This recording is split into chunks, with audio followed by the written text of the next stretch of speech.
welcome to University Television Presents. I'm Anna Silver. Today I have with me a multi-award winning host who was named North Carolina's Journalist of the Year in 2007. He is now the news director at Boise State Public Radio. I would like to welcome Scott Graf. Thank you. Scott, thank you so much for coming. You're very welcome. I also have with me a man who led a 30-year career at Idaho Public Television, and under his leadership, it was the most watched PBS affiliate in the nation. And now he is the interim general manager at Boise State Public Radio. Thank you for joining me, Peter. It's great to be here. Yeah, so I'd like to go back to some of the history of Boise State Public Radio. I know it has a very long history, going back almost to the 1930s. So could you tell me a little more about that? Now, I'm not the expert on the history of BSU radio. However, it does go back to the 1930s, and it has been, in the past, a student-run radio station. As NPR came on strong in the late 70s and early 80s, it began to transition from primarily a student-run radio station to a professional radio station with lots of student opportunities for getting experience in the media, you know, in engineering, on air, fundraising, and that kind of thing. And today we are in the Treasure Valley. We serve the Treasure Valley with two full-power FM radio transmitters. One is news and public affairs, and the other is classical music.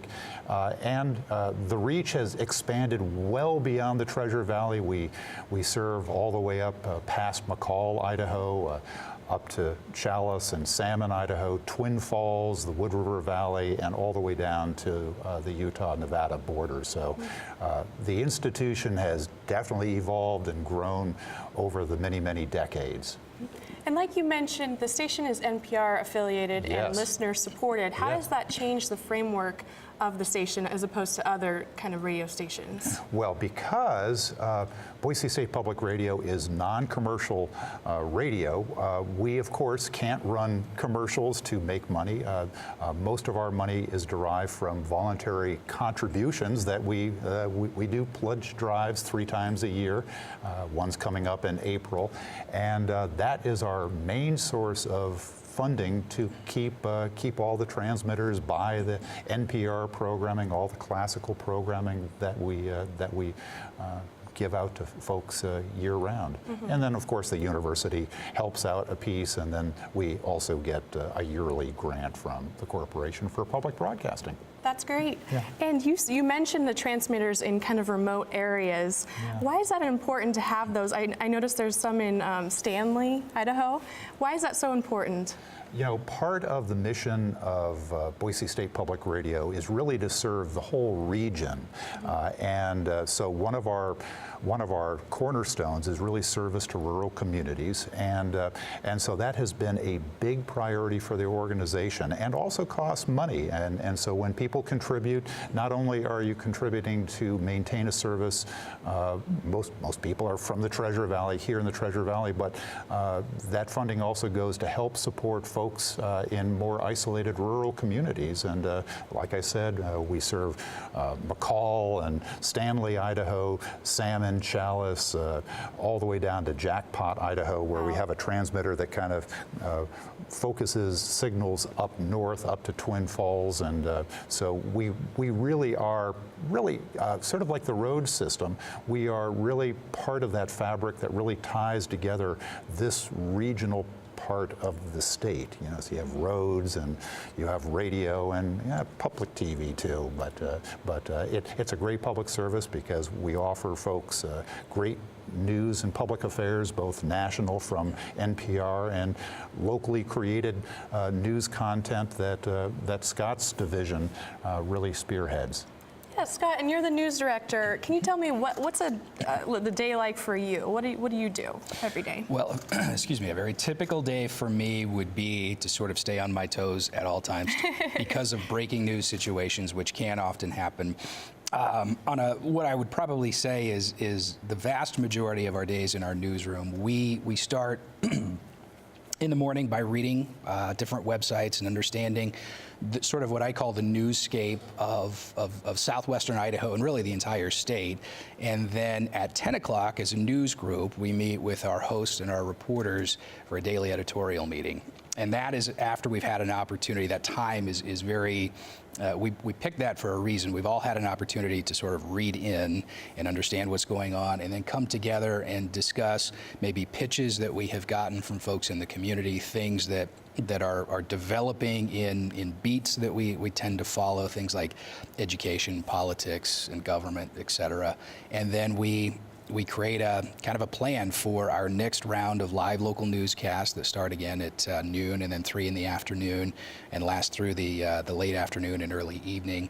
And reporters go to work. They call sources, they go out, they report stories, they come back, they write scripts, and then together we edit those, we get them ready for air, and then we plan them as strategically as we possibly can throughout the afternoon and for the next morning as well. And have you been following the presidential election? Have you been following the debates with your programs? We have, to this point in the political process on the timeline, everything has largely been through National Public Radio. We are a member station of NPR, and their coverage, I think, on radio is second to none. For instance, we recently had live coverage in the evening of the Iowa caucus on Tuesday early in February, and then most recently New Hampshire on this most recent Tuesday.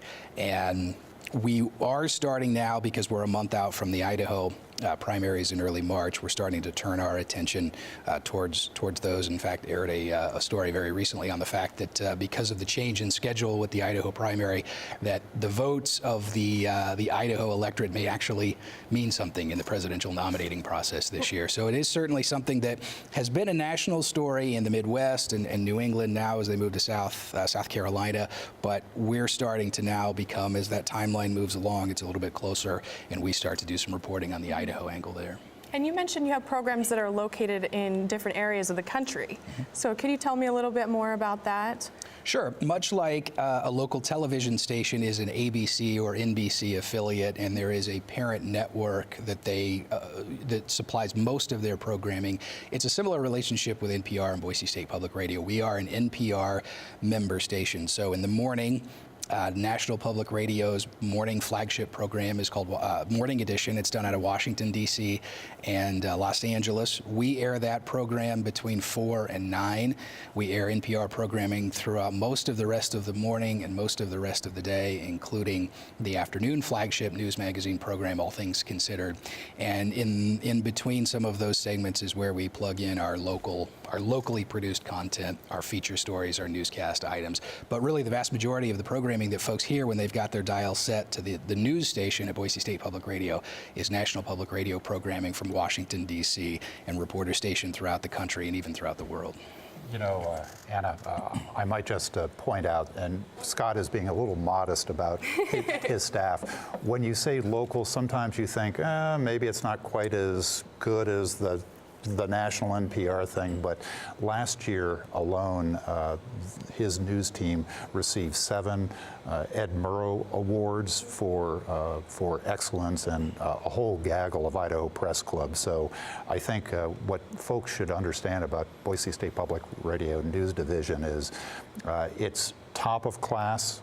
They've got great professionals. They are award winning. And why awards are good for people to kind of pay attention to a little bit is it's not just us saying, gee, we're good. These are reviewed by peers across the country, and so they do mean something. They do point to a sense of excellence that the staff achieves and strives for each and every day. And so when you hear local, it doesn't mean, you know, something less.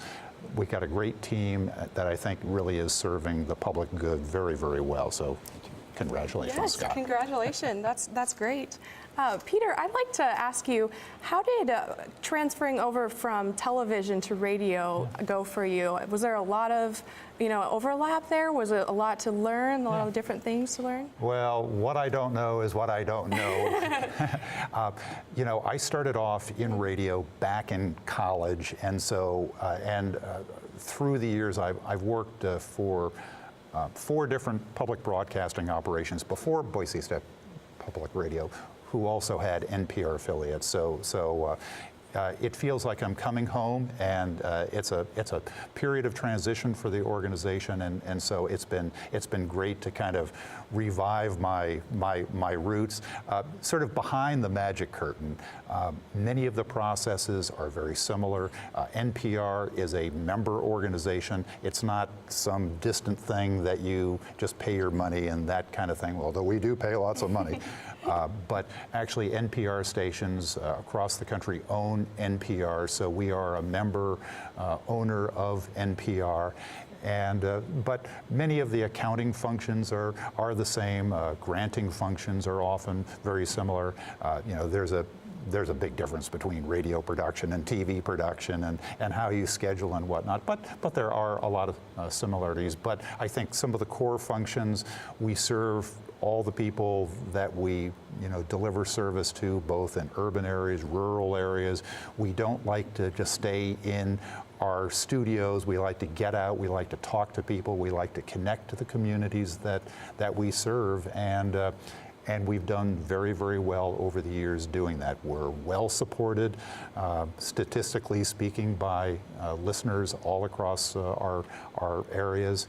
And in fact, this past fall, the Nielsen ratings now were conducted this past fall, and Boise State Public Radio, KBSX, was the most listened to radio station in the Boise market. And that is a remarkable feat for an NPR station, because most of the time you think radio stations with pop music or something it will be up there, but this past fall, Boise State Public Radio, KBSX, was the most listened to radio station in the Boise market by a very healthy margin. So we're very, very proud that we think, between well supported by our contributors, we think we're hitting the mark pretty well with the content that we get from NPR, that we select, and Scott's group provides. I think we're doing some pretty good stuff. That's amazing. Yeah. You mentioned, connecting with the community. What kind of events do you put on, or fundraisers, to keep the station going? Well, as Peter said, fundraising is a regular thing. It is something that has been around in public radio for many, many moons, and I think it'll continue to. It's just it's a nature of the business in public radio, where we go to the listeners and we say, listen, we value your commitment to the radio station as a listener. We have a different funding model. We need you to step forth and pledge some actual money to help pay for the listening that you do. But it can vary. Usually we've done single-day drives in the past. We sometimes do drives that will last several days at a time.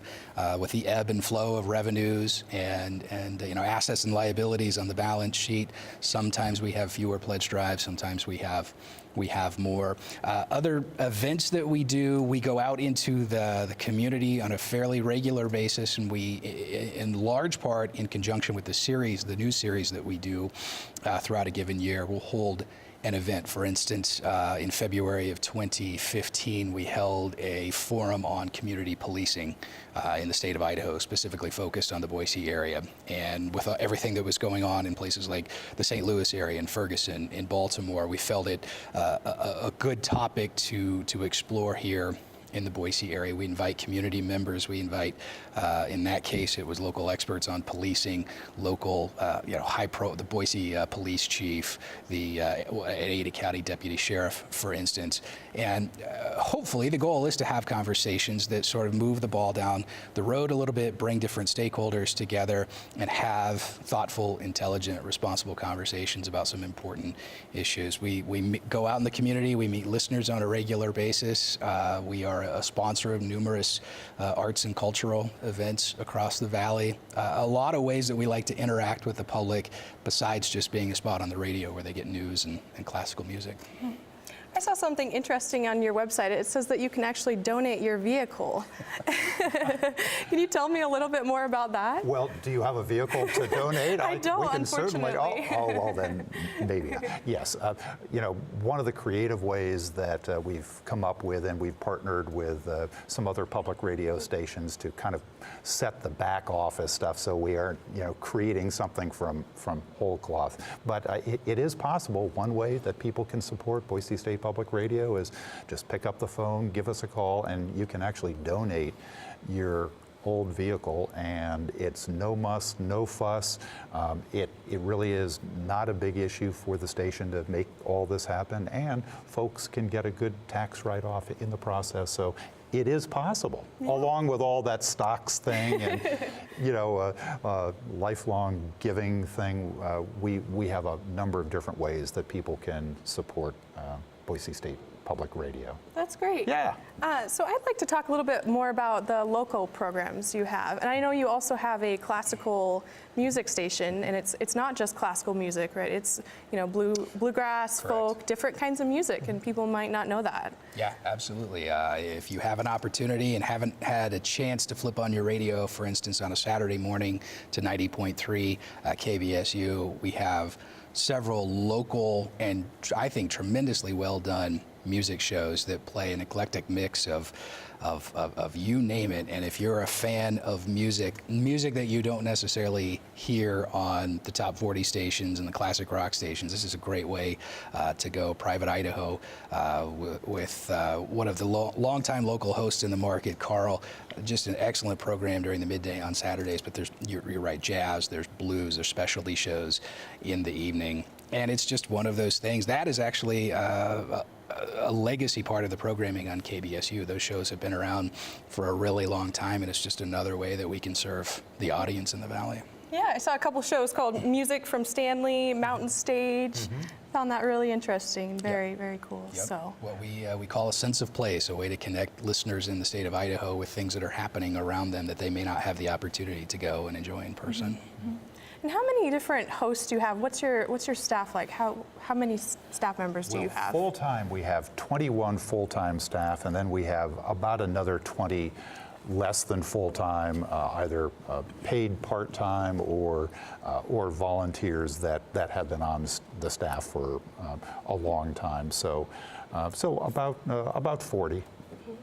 And you're located in downtown Boise, right? We're actually located off of Park Center Boulevard. Okay. For many, many years, we were actually housed in this building, the Simplot Micron Technology Center, but about a year and a half ago, after many years of preparation, we moved the technical facility from this building to the new Park Center Yankee Center Research Park that is part of Boise State University, and we're now housed in the Division of Extended Studies, the division that has the Osher Institute for Lifelong Learning and the Idaho Ed News and several other departments that are sort of more external focused in their reach out to non-traditional learners throughout kind of the Treasure Valley and Idaho. So we've been there for about a year and a half, and we have new state-of-the-art audio production facilities. They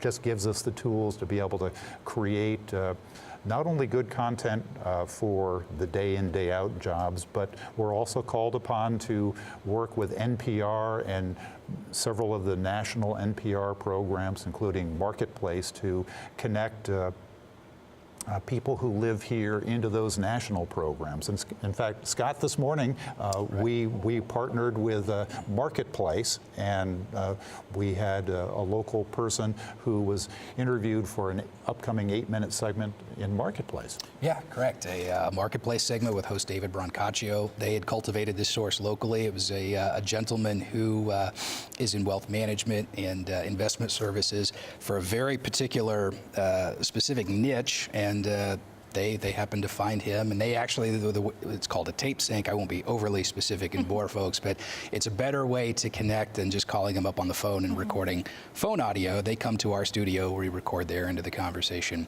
send it off to, in this case, New York City, where the host was. And Wow. it's That's awesome. it's another way that, we kind of play our role in the public radio system. So that is a segment, or two segments perhaps, that will be on Marketplace coming up next week. Yeah. And then another one of our ongoing local programs is Dr. Custra's Reader's Corner. That has been part of the portfolio of Boise State Public Radio local productions for a decade now, and every week he features a nationally known author along with Idaho authors in intelligent conversations about books that have been written, and often the authors are here in Boise, or he will connect through high-speed ISDN lines into high-quality connections with authors, and that's been a very important program for Boise State Public Radio. There aren't too many places on sort of the media front these days where you can have a place where you can have thoughtful conversations about the affairs of the world, and I think that's really at the core of what public radio and public broadcasting, I think that's what it's really all about. Now, do you have any national syndicated shows that come out of Boise that go, around the nation, or? We do not. You do not? We do Okay. not. But, as Scott indicated, we pretty regularly offer content up to the national ongoing program. So I would say once a month we will get stuff on Morning Edition or All Things Considered. We did a story just a couple of weeks ago with the return of Right.